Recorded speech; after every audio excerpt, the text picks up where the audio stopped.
मैं अनुपम शर्मा जायसवाल क्लासेस में एक बार फिर से आपका स्वागत करता हूं।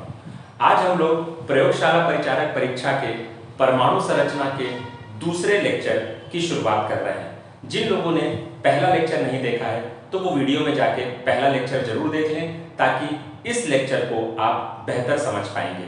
पिछले लेक्चर में मैंने परमाणु संरचना के बारे में कुछ मूलभूत अवधारणाएं आपको बताई थी कि जैसे परमाणु होता क्या है। परमाणु सबसे छोटा कण होता है जो कि किसी भी पदार्थ के बनाने में उपयोग में लाता है। इसकी जो परमाणु के बारे में जो जानकारी थी कई बहुत साल पहले 500 वर्ष पहले जो हमारे यहाँ के जो मतलब थे गणित नाम के जो मतलब महर्षि थे उन्होंने इसकी परिकल्पना की थी और उन्होंने बताया था कि ये अविभाज्य कण होता है जो परमाणु कहलाता है। उसके बाद बहुत सारे और वैज्ञानिक बीच में इसमें काम किए जैसे कि रदरफोर्ड का गोल्डफॉल एक्सपेरिमेंट जो मैंने आपको पहले बताया था लेक्चर 1 में। दूसरा आते हैं कि थॉमसन का मॉडल। थॉमसन का मॉडल ये था कि उन्होंने बताया कि जैसे कि पुडिंग होती है या फिर तरबूज जो होता है उसमें बीज होते हैं तो तरबूज एक धन आवेशित एक घेरा होता है और जो बीज तरबूज में होते हैं वो इलेक्ट्रॉन होते हैं। ऐसे करके कुछ मॉडल लाए गए थे पर जो सबसे अच्छा मॉडल जो था वो था बोहर का मॉडल जो हमने पिछले लेक्चर में देखा था। इसके अलावा एक और साइंटिस्ट हुए बरी नाम के जिन्होंने मिलकर बोहर के साथ बोहर बरी मॉडल बताया जो कि आपके सिलेबस में है। तो पिछली क्लास में हमने जो बोहर का मॉडल देखा था उसी के आगे कहानी बढ़ाते हुए हम आगे चलते हैं। पिछले लेक्चर में मैंने ये बताया था कि किसी भी परमाणु के अंदर 3 मूलभूत कण होते हैं, इलेक्ट्रॉन, प्रोटॉन और न्यूट्रॉन। इलेक्ट्रॉन की जो खोज थी वो जे थॉमसन ने की थी, ठीक ये आप याद रखेंगे। और प्रोटॉन की जो खोज थी वो गोल्डस्टीन नामक वैज्ञानिक ने की थी। हालांकि प्रोटॉन का जो नाम है वो रदरफोर्ड ने दिया था और न्यूट्रॉन की खोज जो थी वो चैडविक नामक वैज्ञानिक ने की थी। तो ये भी आप ध्यान रखेंगे क्योंकि प्रश्न इस प्रकार के भी आ जाते हैं। अब थोड़ा आगे बढ़ते हुए परमाणु संरचना में हम कुछ चीजें और देखेंगे जैसे कि आइसोटोप, जिसको हिंदी में बोलते हैं समस्थानिक। समस्थानिक होते क्या है अगर पूछा जाए तो ऐसे परमाणु जिनके परमाणु क्रमांक समान होते हैं और परमाणु भार भिन्न भिन्न होते हैं उन्हें कहा जाता है समस्थानिक। समस्थानिक मतलब परमाणु क्रमांक समान और परमाणु भार भिन्न, इन्हें हम बोलते हैं समस्थानिक। अब एग्जांपल अगर लेके देखें या समझें तो कोई एक तत्व है, जैसे हमने ले लिया हाइड्रोजन, एक बड़ा पॉपुलर एग्जांपल मैं ले रहा हूं। अब ये उसका सिंबल है या प्रतीक जिसको हम बोलते हैं।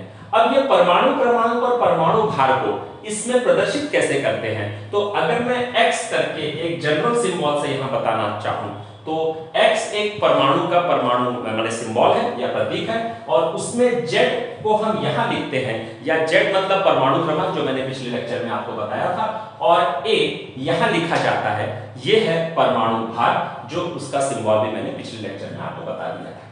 तो किसी भी तत्व में z और a कहां लिखे जाते हैं ये आप समझ पाए। अब अगर मैं यहां हाइड्रोजन की बात करूं और यहां पे परमाणु क्रमांक और परमाणु भार लिखूं तो मैं लिखूंगा 1 मतलब ऐसा लिखने का मतलब ये हुआ कि हाइड्रोजन में एक परमाणु क्रमांक उसका 1 है और परमाणु भार भी 1 है। अब इसका समस्थानिक अगर बनेगा तो इसका समस्थानिक कुछ ऐसे बनेगा, मतलब परमाणु क्रमांक अभी भी 1 है परंतु परमाणु भार यहां पे हो गया 2। आपने पिछले लेक्चर में देखा था कि परमाणु भार जो होता है वो न्यूट्रॉन और प्रोटॉन का योग होता है। तो परमाणु भार किसके ऊपर निर्भर कर रहा है? परमाणु भार निर्भर कर रहा है न्यूट्रॉन और प्रोटॉन के योग पे। अब एक क्वेश्चन बड़ा पॉपुलर आता है कि किसी भी परमाणु में या किसी भी समस्थानिक में जब समस्थानिक बनता है तो वास्तव में कौन सी चीज बदल जाती है? तो ध्यान रखेंगे कि परमाणु भार जब देखते हैं और परमाणु भार अगर बदल रहा है तो इसका सीधा मतलब है उस परमाणु में न्यूट्रॉनों की संख्या परिवर्तित हो जा रही होगी। तो इन दोनों में अगर मैं अंतर देखूं तो मैं बोलूंगा यहाँ पे प्रोटॉन 1 है तो यहाँ भी प्रोटॉन 1 है जबकि ये इसका समस्थानिक है। और अगर मैं न्यूट्रॉन की बात करूं तो न्यूट्रॉन यहाँ पे 0 है, यहाँ पे कोई न्यूट्रॉन नहीं है जबकि यहाँ पे न्यूट्रॉन 1 है क्योंकि वहां परमाणु भार 2 है। अब अगर इसका तीसरा समस्थानिक देखें हाइड्रोजन का, जिसको कि हम लोग बोलते हैं ट्रिटियम और इसको बोलते हैं ड्यूटेरियम, तो हाइड्रोजन का ये समस्थानिक ड्यूटेरियम कहलाता है, जिसको हम डी सिंबल से रिप्रेजेंट करते हैं, और ये जो समस्थानिक है इसको बोलते हैं ट्रिटियम और इसको कैपिटल टी सिंबल से या प्रतीक से प्रदर्शित करते हैं। तो अगर मैं इसमें बात करूं तो प्रोटॉनों की संख्या अभी भी एक है, क्योंकि परमाणु क्रमांक नहीं बदलता समस्थानिक में, जो मैंने ऊपर लिख दिया है, और परमाणु भार बदल रहा है। और परमाणु भार किस चीज के बदलने के कारण हो रहा है, या परमाणु भार कौन से मूलभूत कण के बदलने के कारण हो रहा है, तो वो है न्यूट्रॉन। तो न्यूट्रॉन की संख्या यहाँ पे क्या हो रही है, परिवर्तित हो जा रही है। तो इसको हम लोग बोलते हैं समस्थानिक, या इंग्लिश में बोला जाए तो आइसोटोप। उम्मीद कर रहा हूं कि ये चीज आप समझ गए होंगे। अब आते हैं दूसरा एक और कॉन्सेप्ट जो परमाणु संरचना में मुख्यतः पूछा जाता है, और वो है समभारी। समभारी, जिसको हम लोग अंग्रेजी में बोलते हैं आइसोबार। ये ग्रीक शब्द है। आइसो का मतलब होता है समान और बार का मतलब होता है भार, तो समभारी मतलब समान भार। नाम से कुछ कुछ हिंट मिल रही होगी आपको। तो इसकी परिभाषा क्या है, समभारी होते क्या है? समभारी मतलब ऐसे परमाणु जिनके परमाणु क्रमांक भिन्न हो, परमाणु क्रमांक भिन्न हो, परंतु परमाणु भार समान हो। समभारी में परमाणु क्रमांक भिन्न होता है और परमाणु भार समान होता है, जबकि समस्थानिक में उल्टा होता है, परमाणु क्रमांक समान होते हैं और परमाणु भार भिन्न भिन्न होते हैं। अब इसका अगर मान लीजिए हम उदाहरण लें, तो बड़ा एक पॉपुलर उदाहरण ले रहा हूं मैं कार्बन के संदर्भ में। कार्बन का परमाणु क्रमांक है 6, यहां प्रदर्शित कर रहे, मैंने कुछ देर पहले आपको बताया, और कार्बन का परमाणु भार है 12। और दूसरा जो इसका हम लेंगे, दूसरा जो सेटअप हम लेते हैं, दूसरा इसका उदाहरण लेंगे, तो हम यहां पे लेंगे 7 और 14। तो ये मैंने कार्बन का 6 14, मतलब ये कार्बन का एक समस्थानिक होता है 14, जिसको हम लोग आइसोटोपिक कार्बन बोलते हैं या समस्थानिक कार्बन बोलते हैं। तो यहां पे आप देख रहे हैं परमाणु क्रमांक क्या हो गए हैं, बदल गए हैं, और यहां पे परमाणु भार क्या हो गए हैं, समान हो गए। यहां भी देखिए 14 है और यहां भी 14 है। तो क्या चीज यहां पे समान हो रही है, परमाणु भार समान हो रहा है, और यहां पे परमाणु क्रमांक भिन्न हो रहे हैं, जबकि समस्थानिक में परमाणु क्रमांक समान होते थे, परमाणु भार भिन्न होते थे। तो आप समझ सकते हैं कि परमाणु क्रमांक समस्थानिक और समभारी एक दूसरे के विपरीत है, जिसको हम लोग टेक्निकल टर्म में बोलते हैं एंटागोनिस्टिक हैं। इसमें एक चीज समान और दूसरी चीज भिन्न हो रही है। तो इसमें आप समझ पाए, उम्मीद करता हूं कि ये भी चीज आपको समझ में आ गई होगी। तो आपको जब 4 ऑप्शन देगा कि कौन सा समभारी है, तो आप देखिएगा उनमें पेयर में किसके परमाणु भार बराबर हो रहे हैं, मतलब एक ही मात्रा जो है, एक ही संख्या जो है वो बराबर हो जा रही है। तो ये कहलाता है आपका समभारी।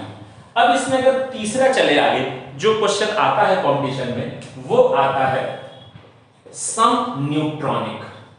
समन्यूट्रॉनिक नाम से कुछ हद तक आपको समझ में आ गया होगा। समन्यूट्रॉनिक का मतलब होता है न्यूट्रॉन की संख्या समान हो रही है।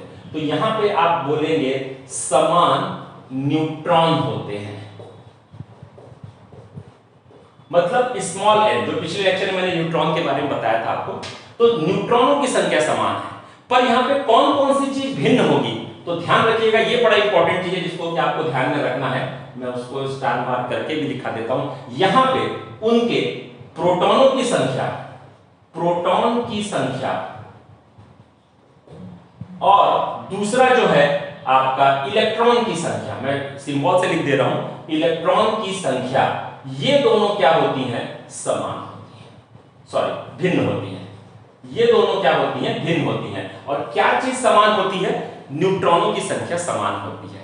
ऐसा कोई एग्जांपल जिसमें हम ये देख पाएंगे, मैंने एग्जांपल लिया कार्बन 6 14 और ऑक्सीजन 8 16।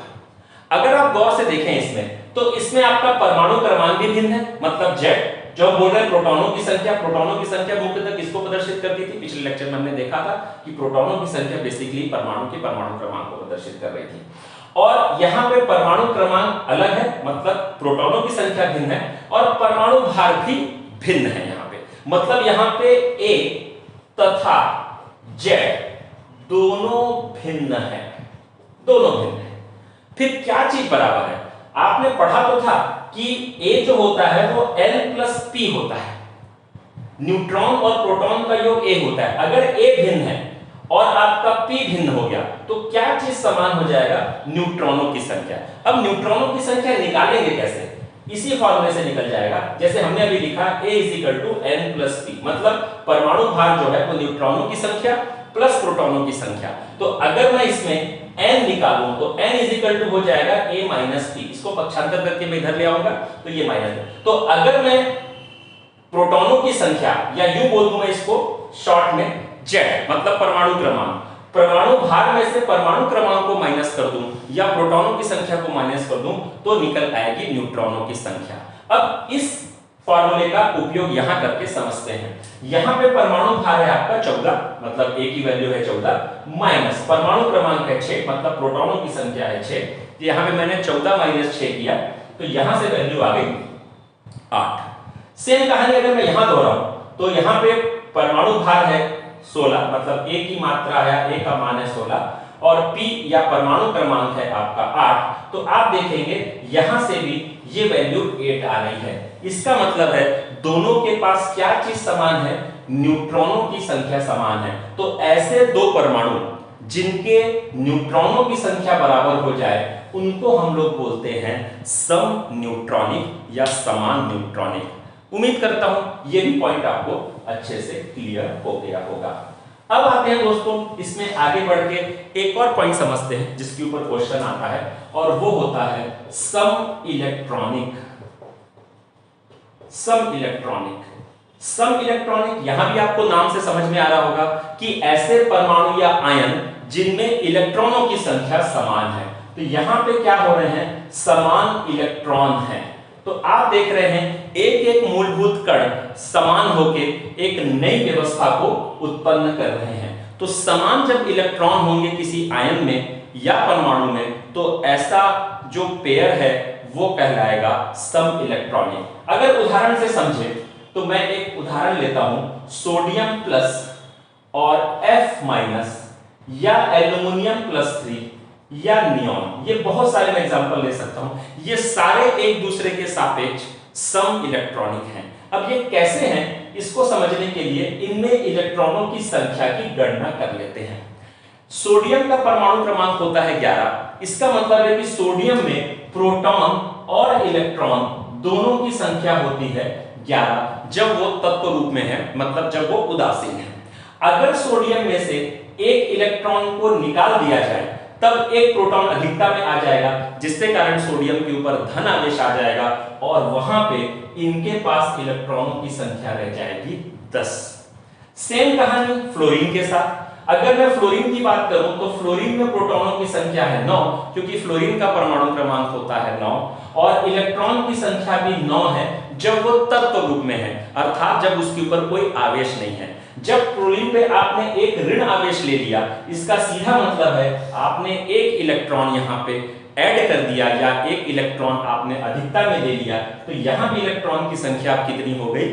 यहाँ भी 10 हो गई। तो ये भी 10 इलेक्ट्रॉन के साथ यहाँ उपस्थित है। इसी कारण ये दोनों क्या हैं? एक दूसरे के सापेक्ष हैं, सम इलेक्ट्रॉनिक।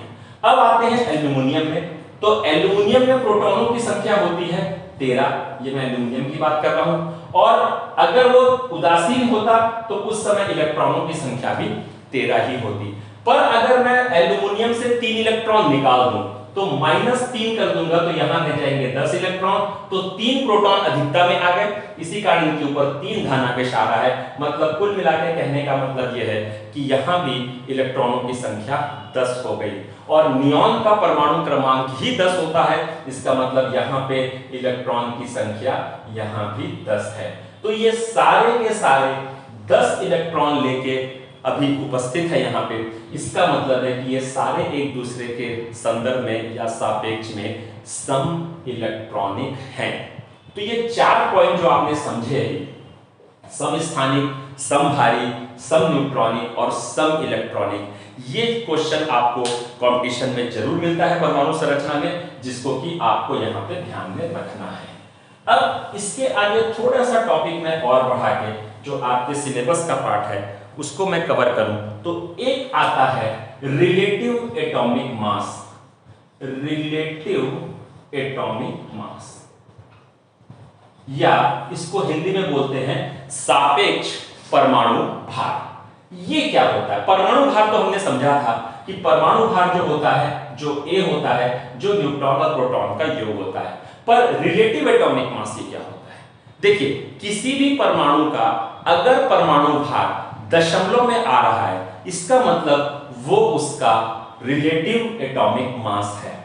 रिलेटिव एटॉमिक मास निकालने का तरीका ये होता है कि कोई भी परमाणु जिसकी प्रकृति में जो एग्जिस्टेंस है या उसकी जो उपस्थिति है उसके प्रतिशत के आधार पर निकाली जाती है। मतलब जैसे मैं क्लोरीन की बात करूं तो क्लोरीन का परमाणु क्रमांक जो होता है आपको पता होगा कि क्लोरीन का होता है 35.5। तो ये 35.5 जो आ रहा है ये दशमलव में, ये बेसिकली परमाणु भार नहीं है, ये है बेसिकली रिलेटिव एटॉमिक मास। तो आपेक्षिक परमाणु भार है, सिर्फ परमाणु भार नहीं है। तो ये आया कहां से? हम परमाणु भार, तो क्लोरीन के दो समस्थानिक होते हैं, एक होता है क्लोरीन का 35 वाला और दूसरा होता है क्लोरीन का 37 वाला। तो ये दोनों परमाणु जो हैं, इनका जो परमाणु भार है या इनको बोलें कि समस्थानिक हैं ये, क्योंकि ये समस्थानिक हो गए। कैसे? अभी आपने कुछ देर पहले देखा कि क्लोरीन के दोनों के परमाणु क्रमांक समान है, परमाणु भार भिन्न-भिन्न है, तो ये समस्थानिक है। तो इन समस्थानिकों का जितना प्रतिशत प्रकृति में उपस्थित होगा उसकी प्रतिशत को इन नंबर के साथ गुणा करके हम सम कर देंगे तो निकल जाएगा उसका रिलेटिव एटॉमिक मास। अर्थात जैसे मान लेता हूं मैं कि क्लोरीन 35 जो सामान्य क्लोरीन है वो मान लेता हूं कि मैं 90% प्रकृति में मिलता है, और मान लेता हूं कि क्लोरीन 37 जो है वो 10% अगर प्रकृति में मिलता है, तो मैं कैसे निकालूंगा? 35 का 90% प्लस 37 का 10%, 37 का 10%, और इन दोनों को फिर मैं जोड़ दूंगा। तो जो वैल्यू आएगी वो दशमलव में आके इस टाइप से वैल्यू बनेगी। तो ये जो हमारा जो होता है ये कहलाता है आपका रिलेटिव एटॉमिक मास। मतलब उनकी जो प्रकृति में उनका जो एग्जिस्टेंस है, उनके समस्थानिकों का और नॉर्मल परमाणु का, उनका हम प्रतिशत जो हमको मिलता है, जो हम ज्ञात करते हैं, उसके आधार पे हम क्या करते हैं, इसका रिलेटिव एटॉमिक मास निकालते हैं। अच्छा, ये चीज आप शायद अच्छे से समझ गए होंगे। अब थोड़े से सिलेबस को और आगे बढ़ा के एक चीज और समझते हैं कि हमारे केमिस्ट्री में जब परमाणु के अंदर जो इलेक्ट्रॉन होते हैं, जो हमने पिछले लेक्चर में भी डिस्कस किया था, और इलेक्ट्रॉन की जो फिलिंग होती है, मतलब इलेक्ट्रॉन जो भरे जाते हैं वो एक नियम के आधार पे भरे जाते हैं, जिनको हम लोग बोलते हैं ऑफ-बाउ का प्रिंसिपल, ऑफ-बाउ का नियम।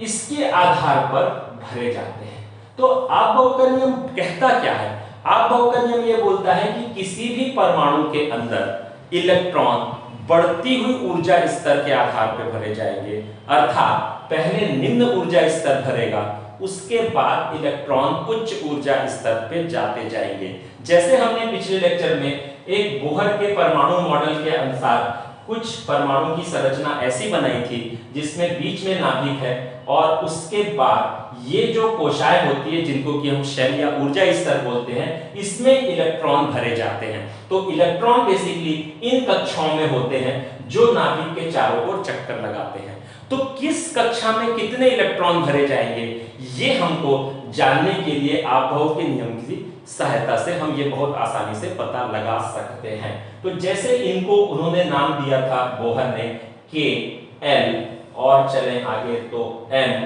और इसी प्रकार अगर और बना लें घेरा तो ये एल। तो के, एल, एम, एन ये कक्षाओं के नाम हैं जो कि नाभिक के चारों ओर उपस्थित होती हैं। K सबसे नजदीक वाली कोशिका है जो कि नाभिक के सबसे नजदीक होती है, और K में अधिकतम इलेक्ट्रॉन कितने होते हैं? 2 होते हैं। बाकी में अष्टक पूर्ण होता जाता है, यहाँ 8 फिर 8 फिर 18, इस प्रकार से ये भरते चले जाते हैं कि किसी भी कक्षा में कितने इलेक्ट्रॉन अधिकतम आ पाएंगे, इसकी जानकारी हमको किस सूत्र से होती है? इसकी जानकारी होती है हमको 2n² से। तो किसी कक्षा में इलेक्ट्रॉन की अधिकतम संख्या, इलेक्ट्रॉन की अधिकतम संख्या अगर हमसे पूछता है किसी भी कक्षा में, तो वो है हमारा सूत्र 2n²। और यहाँ पे n क्या चीज है? n है कोशा की संख्या। कोशा की संख्या, कोशा किसको बोल रहे हैं? कोशा बोल रहे हैं जो नाभिक के चारों ओर, ये नाभिक है, बीच में मैं लिख देता हूं इसमें, ये है नाभिक, और इसके चारों ओर ये जो कोशाएं बनी हुई हैं उनकी मान को ही हम n बोल रहे हैं। यहां तो मैंने KLMN से दिखाया जो साइंटिस्ट ने बताया था, और अगर इसको ऐसे नाम दे तो ये पहली कोशा है, ये दूसरी है, ये तीसरी है और ये चौथी है। इस प्रकार से ये 1 2 3 4 कोशाएं हैं। तो अगर मान लीजिए मुझे बोले कि दूसरी कोशा में अधिकतम इलेक्ट्रॉनों की संख्या कितनी होगी, तो मैं n का मान यहाँ पे 2 रख दूंगा, तो मैं लिखूंगा 2 × 2 का स्क्वायर बराबर, यहां से वैल्यू आ जाएगी मेरी 8। इसका मतलब है कि दूसरे ऊर्जा स्तर या दूसरी कोशा में अधिकतम इलेक्ट्रॉनों की संख्या 8 होगी। अगर मुझसे पूछे कि तीसरे ऊर्जा स्तर पे या तीसरी कोशा में इलेक्ट्रॉनों की संख्या कितनी होगी, तो मैं इस सूत्र में n का मान रख दूंगा जो कि 3 आ रहा है, और इससे अगर मैं सॉल्व करूंगा तो यहां से 18 इलेक्ट्रॉन आएंगे। इसका मतलब है तीसरी कोशा में इलेक्ट्रॉनों की जो अधिकतम संख्या है वो 18 होगी, उससे ज्यादा नहीं होगी। ध्यान दीजिएगा, मैंने अधिकतम संख्या लिखाई है, इससे कम हो सकती है पर इससे ज्यादा कभी नहीं होगी। मतलब 16 हो सकती है, 15 हो सकती है, 14 हो सकती है, पर 18 से ज्यादा तीसरी कक्षा में इलेक्ट्रॉन की संख्या नहीं होगी। ये फिर आगे चौथे ऊर्जा स्तर पे इलेक्ट्रॉन चले जाएंगे। तो इलेक्ट्रॉन का भरना ये आपबाउ के नियम के हिसाब से होता है कि इलेक्ट्रॉन किसी ऊर्जा स्तर पे कितने जाएंगे, और ये बढ़ते हुए ऊर्जा स्तर के आधार पर भरे जाते हैं। वैसे आपबाउ के 2 अपवाद भी हैं जो आपको अभी इस परीक्षा के लिए सिलेबस में नहीं है, पर सुन लीजिए केवल कि क्रोमियम और कॉपर, ये 2 इसके अपवाद हैं जो इसका पालन नहीं करते हैं, जो इस नियम का पालन नहीं करते हैं। बाकी सारे जो तत्व हैं वो आपबाउ के नियम के पालन करते हैं, अर्थात उसी के आधार पर इलेक्ट्रॉन भरे जाते हैं। तो इस प्रकार से आपने देखा कि परमाणु के अंदर क्या क्या चीजें होती हैं, उनकी व्यवस्था क्या होती है, उनकी खोज किसने की थी और उनके काम क्या है। तो आपने देखा कि रासायनिक अभिक्रिया मुख्यतः इलेक्ट्रॉन के द्वारा होती है, और वो भी संयोजी इलेक्ट्रॉन जो रासायनिक अभिक्रिया में भाग लेते हैं, और न्यूट्रॉन और प्रोटॉन नाभिक के अंदर होते हैं, जो रासायनिक अभिक्रिया में भाग नहीं लेते वो नाभिकीय अभिक्रिया में भाग लेते हैं। तो इस प्रकार से ये जो परमाणु संरचना का जो टॉपिक है वो यहाँ पे जाके आपका कंप्लीट होता है। जो टॉपिक आपके सिलेबस में दिया हुआ था वो मैंने आपका कवर करा दिया। आप इस लेक्चर को ध्यान से देखिएगा, अगर कोई चीज़ समझ में नहीं आएगी तो फिर कमेंट्स भी आप कर सकते हैं। इसी के साथ धन्यवाद।